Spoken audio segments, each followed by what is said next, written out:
그러고 지금까지도 연락이 없으세요. 인사를 드려도 전화도 안 받으세요. 앞으로 목회하면서 기억에 안 잊힐 것 같아요.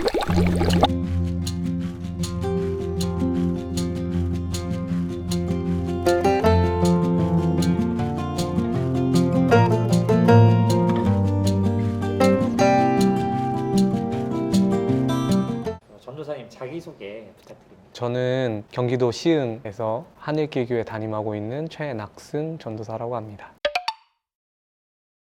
예, 저는 교회에 대한 인식이 별로 이렇게 좋지 않은 집안에서 태어나가지고요. 교회 다니는 사람들 다 나쁜 사람인 줄 알고 어린 시절을 보냈어요. 그래서 사실 교회 한번 가본 적이 없는 상태로 살았었는데, 고등학교 때 우연찮게 이제 유학을 하게 됐고, 유학에서 계속 이제 입시에 실패를 했었어요. 좌절감이 좀 있었는데, 교회를 다녀보지 않을래 그런 요구가 있어서 같이 교회를 다니게 됐고, 어떻게 또 여차저차해서 대학을 들어갔는데, 대학이라는 목적을 이루니까 교회를 안 다니기 시작했다가 한 선교단체 전도자를 통해서 다시 예수님을 이제 믿기 시작하게 됐고요. 교회 공동체에서 청년으로 열심히 섬기다가 하나님께서 소명을 주셨다고 생각해요. 그래서 귀국해서 신학교에 들어가게 되고 여기까지 오게 된 것 같습니다. 제 경험 같은 경우에는 작은 교회도 경험을 해봤고요. 중형 교회도 경험을 해보고 아주 큰 교회도 경험을 해보면서 뭐가 옳고 그르냐의 문제는 아니었던 것 같고요. 제가 가장 잘할 수 있는 형태가 무엇일까 이런 고민을 많이 해봤어요. 근데 제 결론은 목회자가 성도 한 사람 한 사람의 이야기를 들을 수 있는 구조, 또 그들을 영적으로 양육하고 그렇게 직접 할 수 있는 구조가 저한테 가장 잘 맞는다고 생각을 했고요. 그래서 작은 교회를 시작을 하게 됐고, 또 제가 새롭게 시작하고 싶은 교회 문화들이 있었습니다. 기존 교회에서는 사실 새롭게 시작하는 게 너무 힘든다는 판단이 있어서 아예 성도님들이 한 분도 안 계신 상태에서 시작을 해서 정말 제가 성경에서 배운 그 교회 문화가 정말 실현 가능성이 있는지 아니면 또 똑같은 교회가 되는지 좀 실험 정신을 가지고 시작을 하게 됐어요. 그렇게 개척 목회를 하게 됐습니다. 하늘길교회는 하늘 가는 길의 줄임말인데요. 저희가 속해 있는 이 감리교회를 시작한 존 웨슬리가 표준설교라는 설교문 서문에 남겼던 말입니다. 그래서 자기가 일평생 신앙생활 하면서 목회하면서 가장 추구했던 그거를 한마디로 표현하면 나는 하늘 가는 길이라 얘기한다. 하늘 가는 길을 오직 알고 싶고 어떻게 하면 그 행복한 해안에 도착할 수 있는지 알고 싶다, 이렇게 적어놨는데요. 여기서 존 웨슬리가 말하는 이 하늘 가는 길이란 개념은 성경에서 말하는 구원을 이야기하는 거예요. 그래서 어떻게 하면 그 하나님 나라에 도달할 수 있는지 그것에 대해서 추구했다라고 기록이 되어 있는데, 제가 그것을 공부하면서 너무 큰 감명을 받았고요. 진짜 교회다운 교회를 해보고 싶은데 교회다운 교회가 무엇일까? 그리고 또 교회다운 교회가 지금 생겨난 개념이 아니라 정통성의 뿌리를 두려면 어떻게 해야 되는가라는 고민을 많이 가지고 있다가 처음 시작하신 분의 추구했던 길을 따라가 보자. 그래서 하늘길 교회로 정하게 됐습니다. 이제 주일 예배는 2번 드리고 있어요. 이제 11시에 온 가족 같이 드리는 예배를 하고 있습니다. 부모님들이 어린이들과 같이 예배를 드릴 수 있는 포맷으로 해서 찬양 율동으로 하지만 설교는 또 어른들도 들을 수 있을 만한, 아이들이 같이 들을 수 있을 만한 그런 설교, 그리고 공과를 선생님들이 부모님이에요. 그래서 제가 봤을 때 세대들이 나눠지면 문제점들이 어른들만 모아놓으면 또 체면을 많이 차리게 되고 또 아이들은 또 중구난방이 되거든요. 그런데 긍정적인 효과는 부모님은 아이들이 보고 있으니까 더 열심히 하시고요. 아이들도 부모님이 이제 코칭을 해주니까 더 열심히 하게 되는 그런 시너지를 받고 있고요. 1시 반에는 이제 찬양 예배, 찬양팀이 예배자보다 더 많을 때도 있는데 수요일 날 저희 수요 예배 있고 금요일 날 금요 기도회 있고, 그리고 새벽 기도는 다른 데보다 조금 늦게 6시 반에 항상 하고 있습니다. 그래서 정통적인 툴 그대로 가지고 있고요. 저희 교회 특별히 하는 사역이라고 이야기했을 때는 제가 자체적으로 디자인한 성경 공부 프로그램이 있습니다. 한 6단계까지 있는데요. 한 3년 정도 할 수 있을 정도의 이제 프로그램들이 있고, 그다음에 저희 아내 중심으로 하는 헤브니너스라는 공동체 프로그램, 의사소통 프로그램이 있어요. 그 2가지를 이제 가장 중점적으로 하고 있습니다. 뭔가 이것저것 하는 것보다는 한 색깔로 통일해서 사람을 양육해보자, 이런 식으로 이제 디자인을 해봤고, 이제 4단계 수료자들을 챙기려고 하는 수준이고요. 외부적으로는 먼저 이제 지역사회에 찬양팀 세우고 싶어하는 교회들, 그러니까 중형교회든지 소형교회든지 사람은 있는데 찬양팀 어떻게 세워야 될지 모르는 그런 분들 도와드리고 있고요. 지역사회에 기타 배우고 싶으신 분들 기타 레슨 해드리고 있고요. 그리고 여기 시흥 지역에 에센스라는 청소년 단체가 있습니다. 거기 자문 사역자처럼 같이 함께하고 있고, 인천 노년에 또 청소년 모임 거기서 저는 워십 리더 하고 있고요. 또 이태원에서 버스킹 전도하는 팀이랑 같이 사역하고 있습니다.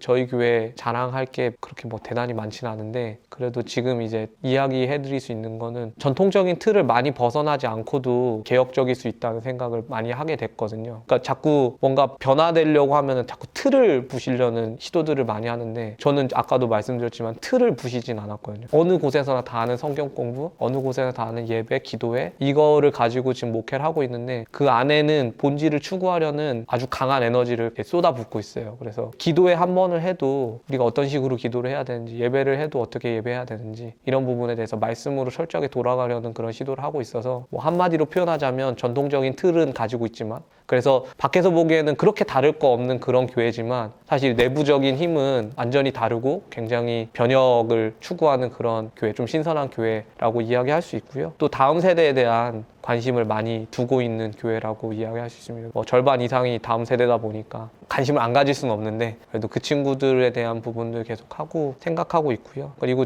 아까도 말씀드렸던 이 교회 이름부터 하는 모든 사역이 분명한 목회 철학으로 진행되는 거 외에 부수적인 걸 하지 않아요. 그래서 사역도 함부로 안 시키고요. 자발적이지 않으면은, 개척교회 사실 비어만 있으면 누구 오면 다 끌어다 쓰는 게 사실 이제 그게 일반화인데, 저희는 안 시킵니다. 그래서 맨 처음에는 되게 당황하시더라고요. 제 분명한 목회 철학이 양육 받으시고 말씀, 기도 집중하시지 못하시면 사실 사역을 먼저 하시는 건 아닌 것 같다, 이런 목회 철학 가지고 필요한 건 많지만 그래도 참고 좀 인내하고 천천히 가는 그런 교회입니다. 이게 자랑거리인지는 모르겠는데요, 천천히 가고 있습니다. 지금까지 지내온 게 다 이제 주변의 분들 도움으로 지내왔는데요. 그 중에서도 제가 이렇게 연초마다 이상하게 재정이 많이 힘들었었어요. 정말 맨 처음에 왔을 때는 저희 아내가 이제 임신 중이었는데, 고기를 먹고 싶다는데 고기를 못 사주겠는 거예요. 식비가 없었어요. 맨 처음에 교회 이제 다 뭘 하다 보니까 식비도 없고 이거 어떻게 하나 했는데, 정말로 연락 한 번 없던 권사님이 본인 아드님이 여기 근처에 부목사님을 하신다고, 그러면서 한번 오시겠다고 그러셔서 오셨는데 진짜 고기 사주시고, 그 다음에 한 달 정도 식비 정도를 헌금하고 가셨어요. 그러고 지금까지도 연락이 없으세요. 인사를 드려도 전화도 안 받으세요. 신기한 케이스고, 그 다음에도 1월쯤에가 제일 힘들었는데 갑자기 어떤 권사님이 약속이 펑크 났다고 잠깐 와봐도 되냐고 그러시더니, 또 되게 본인 입장에서는 굉장히 거액의 헌금을 하고 가셨어요. 저도 이게 뭐지라는 생각이 많이 들었었는데, 그 외에도 경제적으로 힘들 때마다 도와주셨던 분들이 계세요. 그분들을 제가 많이 기억에 남고요. 맨 처음에 어려웠던 거 이런 건 기억이 잘 안 나기 시작하는데, 그분들이 도와주셨던 건 기억이 계속 남고요. 한 분만 더 말씀드리면, 지금 은퇴하셨는데 저희 지역 같이 목회하시던 목사님이 계시는데요. 늘 이렇게 추운 겨울날에도 스키파카 입고 전도를 하시던 목사님이세요. 저랑 같이 기도하자고 전도하자고 그러셔서 같이 전도하고 이렇게 딱 왔는데, 자기가 30년도 넘게 목회를 했는데 이제야 말씀 기도로 하는 걸 이제야 깨달았는데, 전도사님은 말씀과 기도 본질로 하라고, 자기는 딴 거 이렇게 하면 될 줄 알고 그렇게 열심히 해오고 교회도 바꿔보고 했는데, 다 보니까 하나님 은혜로 하는 거고 본질로 하는 건데, 난 이거 너무 늦게 깨달았으니까 전도사님 그렇게 하시라고, 그거 마음에 두고 아주 목회하고 있습니다. 네. 지금까지는 잘 못 느꼈던 건데요, 요즘에 좀 많이 느끼는데, 성도님들 가운데 변화가 일어날 때 굉장히 행복하더라고요. 저는 원래 딱 맡아진 사역만 하던 아니고 외부 사역을 했기 때문에 그날 분위기가 좋거나 뭔가 이렇게 사람들이 칭찬해주면 그게 행복한 건 줄 알았는데, 그게 아니라 마치 좀 이렇게 씨 뿌리고 나중에 열매 거두는, 지금 이제 3년차쯤에서 첫 열매들이 생기는 것 같아요. 어제도 이제 저녁에 성경 공부하는데 제가 사도행전 16장을 얘기를 했는데, 우리 두 분이 그게 무슨 얘기인 줄 알더라고요. 성경의 시읒자도 모르시던 분들인데, 제가 진짜 이거 오늘 보람 느낀다고 내 인터뷰 때 얘기한다고 했는데, 네, 성도님들이 성경을 더 알아가시고, 목회자가 억지로 만든 프로그램 때문에 기도를 하는 게 아니라 본인들이 사모하시는 마음이 커져서 기도하시고 봉사하시고 이런 변화되는 모습을 제가 정말 갈망했거든요. 이분들을 하나님을 사랑하게 도와주는 목회가 제가 해야 될 목회라고 생각했기 때문에, 그런 변화들이 미약하지만 조금이라도 일어나는 것 같아서 저도 감동이 되고, 저도 하나님 더 많이 사랑해야 되겠다는 도전도 되고요. 그래서 그게 되게 굉장히 보람이 있었던 것 같아요. 힘들었을 때는 제가 천천히 가잖아요. 이게 저도 알고 있었어요. 난 이렇게 가면은 급격한 성장을 못 이룬다. 이거 굉장히 길게 봐야 되는 거고 아주 진정성을 보여줘야 되기 때문에 천천히 갈 생각을 해야 된다고 못 알아주더라고요. 다 대부분 성도수로 평가를 하시고 교회 규모로 평가를 하시고 재정으로 평가를 하시니까 교회를 그걸로 점수를 매기시더라고요. 다 귀한 사역을 저마다 하시는데 그 문화를 제가 아무리 그게 아니라고 말씀을 드려도 너무 많이 박히셔서 그대로 그렇게 이야기하시는 분들이 생각보다 너무 많아서 그땐 가슴이 아프고 왜 나는 그렇게밖에 평가를 못 받는 거지 이런 생각이 들 때 많이 속상했어요. 그게 제일 속상했던 것 같아요. 예전엔 많이 마음이 상했는데 요즘엔 좀 괜찮아지는 것 같습니다. 제가 생각하기에 교회는 예수님 통해서 구원받은 사람들의 모임인데 단순히 모여서 예배드리고 떡대는 수준에서 머무는 게 아니라 이분들 안에서 영적인 성장이 일어나고 그들이 또 안 믿는 사람들을 다시 교회에 들어오게 하고 믿는 사람으로 만들고 그들이 또 영적으로 성장하고 저는 이 순환에 교회가 있다고 생각합니다. 그리고 그 교회의 기능이 단순히 모여서 자기들이 은혜 나누는 것에 멈추면 안 된다고 생각하고요. 저는 그래서 그렇게 함으로 이런 교회들이 많아지면 하나님 나라가 확장된다고 생각을 하는데 저희는 뭐 단기적인 목적을 달성하는 데는 그렇게 구체적인 플랜은 사실 없고요. 근데 그 대신에 궁극적 목적이 있어요. 저와 같이 이제 전도사로 개척을 하거나 아니면 목사님이신데 정말 성도가 제로, 시드 멤버도 없고 재정도 없다 이렇게 해서 개척을 해야 되는 상황이다 라고 했을 때에 제가 뭐 한 10년, 20년 이 목회를 계속해서 선배의 위치에 있을 때 희망이 될 수 있는 케이스가 됐으면 좋겠다. 뭐가 굉장히 독특한 뭔가를 하지 않아도 정통적인 틀 안에서 본질적으로 고민하면서만 해도 충분히 교회가 성장할 수 있고 지역 목회에서 살아남을 수 있다는 그런 희망적인 케이스가 되고 싶은 게 제 계획입니다.